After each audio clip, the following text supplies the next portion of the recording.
Markets are dead. What's up, everybody? Welcome to Trading Live with Bubba. It is Thursday, the 4th of April, and it's really quiet out there. There's not much going on, which is not a total surprise. Markets are higher, but with the jobs number tomorrow, it figures that we're going to be closed somewhere probably within 0.5%, top or bottom of the markets. There doesn't expect to be a lot. We had a big jump this morning on jobless claims, which are the highest they've been in 2 years, which again, that's just telling you that everybody's begging for a rate cut. And I'm saying that there ain't no rate cut coming. It's going to be, we're going to see rate hikes, if anything. In the meantime, our trades from Tuesday were both winners, which was good. So now here we are going again. And, as the markets churn, we'll see what happens here. There's really not much. I don't know that we'll get a trade this morning in our day trading session. We had one trade. So again, I don't know that we'll get any trades today or not. We will see. We will be prepared for it should they show up. But again, I don't know that there will be anything to actually do because we're really stuck in tight ranges. There isn't really no activity. There's really no action to the market right now. It's just kind of drifting sideways. But as we take a look at our usual list of suspects, as we said the other day, Apple, and I didn't say that you should do these. I said these are things to look at. You could have sold some put spreads. Now, again, I'm not saying that I'm not interested in getting overly involved in markets when they're like this. So again, you don't put yourself in a position, of making bad decisions. Certainly, selling call spreads and Amazon would be a nice trade here. Overbought opportunity. You've got 2 days to hold. So certainly you could look at that. And again, the one thing you want to take into mind today is you do have a jobs number tomorrow, which could drive the markets, a couple of percent either direction. I mean, again, we know that everybody's begging for a rate cut, which is why this whole rally has become what it was anyways. So I think that at the end of the day, you may want to sit back and wait till tomorrow to see what the action looks like. Again, that's a choice. It's just how are you feeling about risk and about what you're going to have to do. Coin popping a little bit again, came down to support, came back to the mean. We said if anything, we would look to sell some put spreads, but we didn't really say we would do much of anything. Again, I don't make statements that we're not going to do. Meta, of course, another one that is charging higher, certainly very overbought. Opportunity to potentially sell some put spreads if you choose to do so. Google had a nice little run and is now pulling back, and it's just consolidating. If you notice, the big spike up on Monday we've been inside of those for the last 3 days. So those are known as inside days to trading, which means there's not a lot going on. Okay. IWM, again, got down to an area where we talked about potentially selling some put spreads. But as I said, those would already be expired. Those would already be profitable. They would already be done. We'd be looking now, what we're looking for now in the SPY and the Q are for today and for everything else for tomorrow. Okay. Moderna, again, got oversold, popped a little bit. There's really nothing here. You've already missed the pop. Microsoft charging a little bit higher. We're probably a few bucks away from thinking about selling some put spreads. And again, I remind you that, coming into tomorrow, there's not a lot to do. I don't know that you want to build or put together a sizable position going into a big number. NVIDIA got down to that level, same as we talked about, a potential put spread sale. But again, like I said, I'm not too excited about anything here. The Qs, I did myself earlier sell some call spreads on the open, and certainly I would think that would be something to look at. We are once again overextended, and remember, this is for today, so you're not worried about the news that's coming out tomorrow. And I've never seen an early leak on this number. So Square Dance, very oversold. Certainly would be a seller of put spreads. This is one I might look at under any circumstances because it is so oversold. how much more damage are they going to do? And of course, this is also tied to the crypto space, which is rallying a little bit. So the SPY, definitely a call spread seller. Okay, up here at the overbought conditions.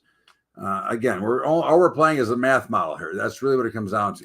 Okay, Tesla, as we said the other day, saw some put spreads. It is popping up nicely. Certainly, if we got back to 180, I'd like to sell call spreads. But again, it's the same warning. You've got the jobs number win. We were kind of in the middle of nowhere. We still are. Now we're in extremely overbought territory. I would look to be a seller of call spreads here. So again, you get the picture. Okay. All we're trying to do is capture something in most cases over the next, 4 to 6 hours. Okay. Because again, what do we know for a fact in the Qs and in the SPYs? They have to expire today. So by the end of the day, they either have to have value or they have to have no value. So they're either worth something or they're worth nothing. So you're playing a straight game of selling some error that all you have to do is hold in for the next 4 to 6 hours. Now, again, certainly we've seen big enough moves that can hurt you, but you do also know that your risk is defined to an exact certainty. And again, you're grabbing into an edge to begin with.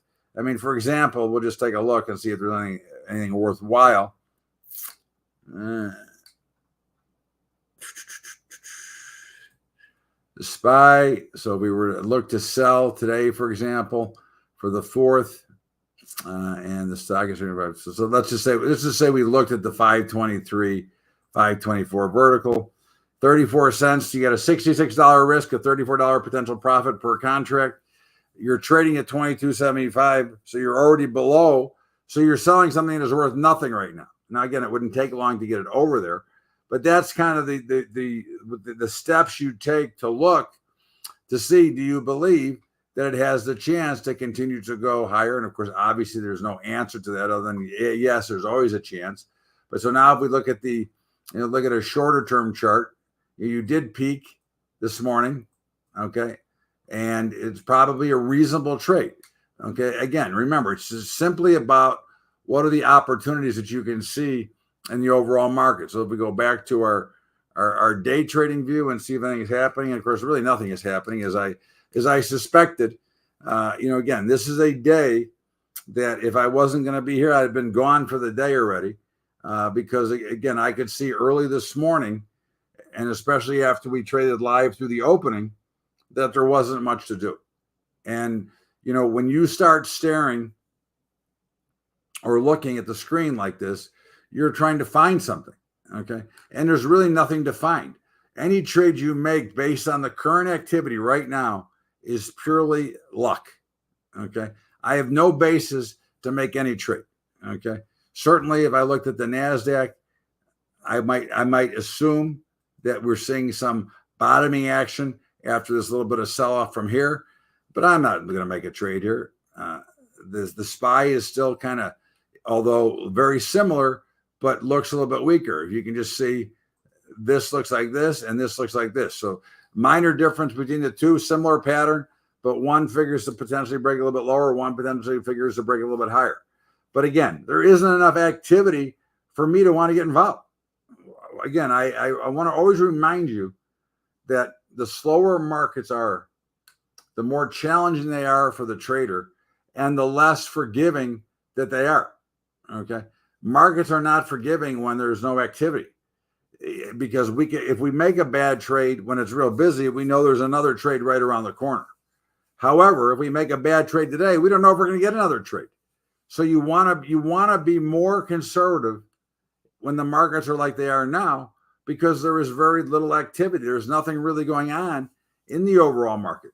I mean, I can't even make up a trade unless I want to put my opinion into the market. And why would I want to do that when the charts themselves show me what I should be doing? I think you have to remember always that the markets are the markets. You're not going to dictate the tempo or what's going to happen in the markets.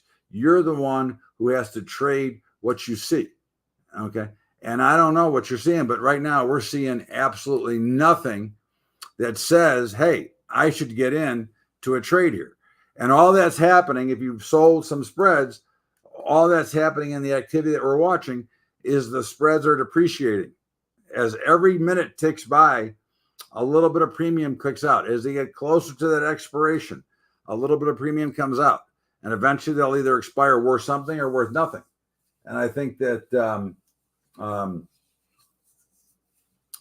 you have to remember that the importance of being disciplined enough to trade in this market without putting yourself in major jeopardy. I think this is, again, it's a very hard concept for many to understand, but you have to keep yourself ready to act when it's time, not forcing crappy trades in quiet markets that you have no chance to make any real money on. Okay. That is, again, the philosophy that you have to use when you're trading these markets, because again, this is virtually as if the markets were closed. This is almost like overnight trading. That is how little activity you're actually seeing. And if you don't quite understand exactly what I'm saying, the NASDAQ is trading about 2,000 to 3,000 contracts every 4 minutes. Normally it's around 10,000. Okay. So we're trading at about 30 to 40% of normal volume. Okay. So there's another sign telling you that there's nothing to do here. Don't watch them. Don't look at the man behind the curtain. Okay. It wouldn't surprise me at all if the markets close lower on the day. Now, I am not predicting that they're going to close lower, but it wouldn't surprise me based on the drift that we're watching, based on the fact that you have a jobs number coming out tomorrow. You're seeing the reflection of the trade that isn't happening. Why? Because there is nothing happening. Okay. And that is what we're trying to make sure that we understand, because a lot of, not making a choice not to make a trade is the same as making a trade. Okay. Because you're choosing to do something. And if you can find something right now in this market, you're better than I am, because I can't find anything that I'd want to get involved in. You had potentially a little blow off in gold, but there's no volume. Where's my trade? Okay. How am I going to make a trade there? Okay. Where can I possibly find opportunities? So there are some days that it just makes sense to walk away and not do anything. Now, suddenly the Dow is getting a little bit of action. Okay. We're starting to see a little bit of selling pressure come into the market right now. Now let's see if some volume gets created here. That would mean that there's some emotions behind those trades. Remember, you're trying to trade off of the emotion of others. Okay. We want to buy them from those that are panicking and selling them to those that have FOMO. Okay. That's really as simple as it gets. We want to be a buyer of those that panic and a seller of those that have to chase the market higher. Now, right now they're selling, but they're not really going down very hard. So it's not like there's something overly abundant that I have to jump into that says, oh, well, gee, I got to buy. I got to trade this market. And certainly they're already bouncing back. And again, you can see the lack of activity in the overall market. Now, maybe there'll be something here. I don't know. Again, as I said, if it wasn't for being with you all, I wouldn't be here. I'd be on my way to going to play poker, because there's nothing for me to really trade, and I'm not going to get involved, because I've learned the lesson the hard way of getting involved when I don't belong in the market. Okay. Because there is no gift here. There's no easy decision to make. So I have to be forced to use an opinion to look at the chart and base it on that, versus blow off up or down, bang, it's an automatic. Okay. And that's, again, what you always have to remember. Okay. Is the automatic. We want the stuff that is easy. Now, just because it's easy,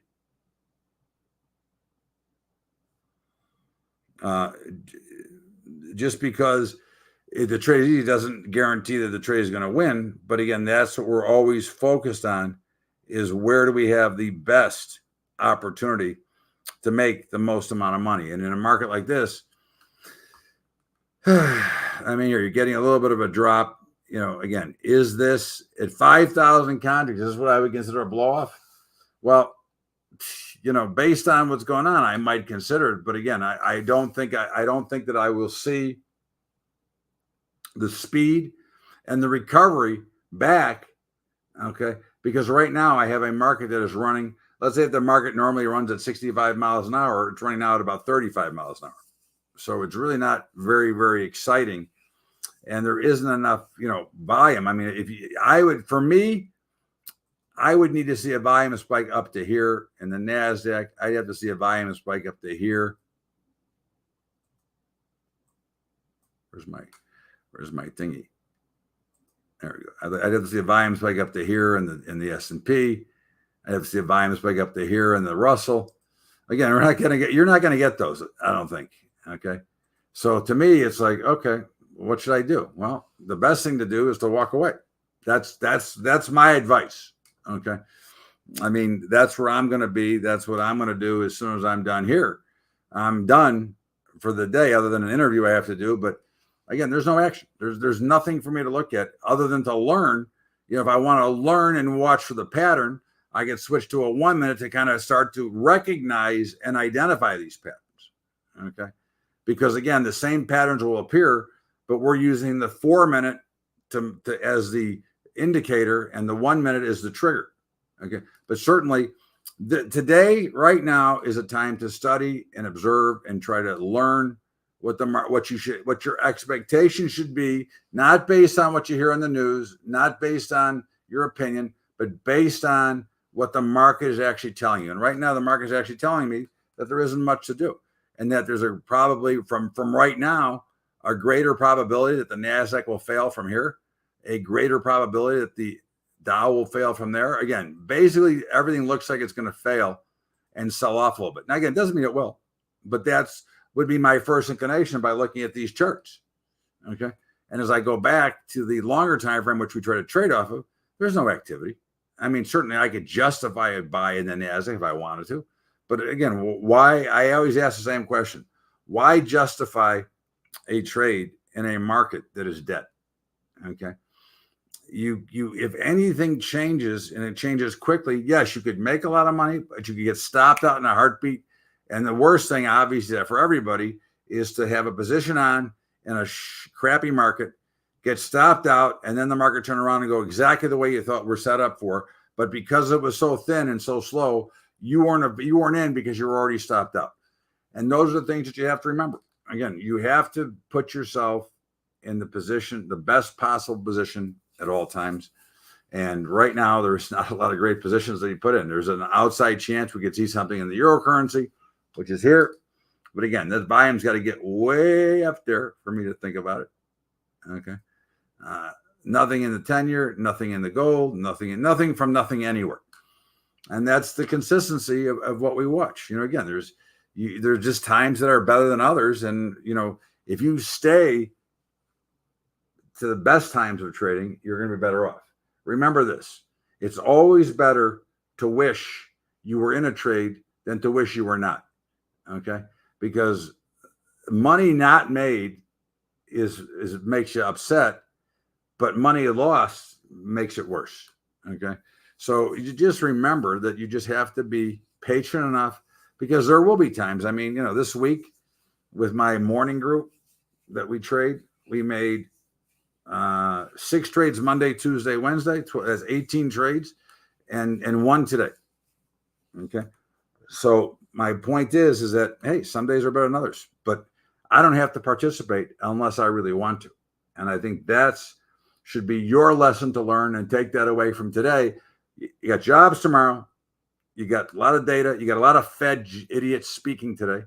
Okay. So anything goes. And we have no real power behind an understanding of what they're going to do next. So the best thing for me is to tell you to take the rest of the day off, study, and stay away from trading right now, because there's nothing to do. Have a great day, everybody. We'll see you back here on Tuesday, with another Trading Live with Bubba. Have a good day, everybody.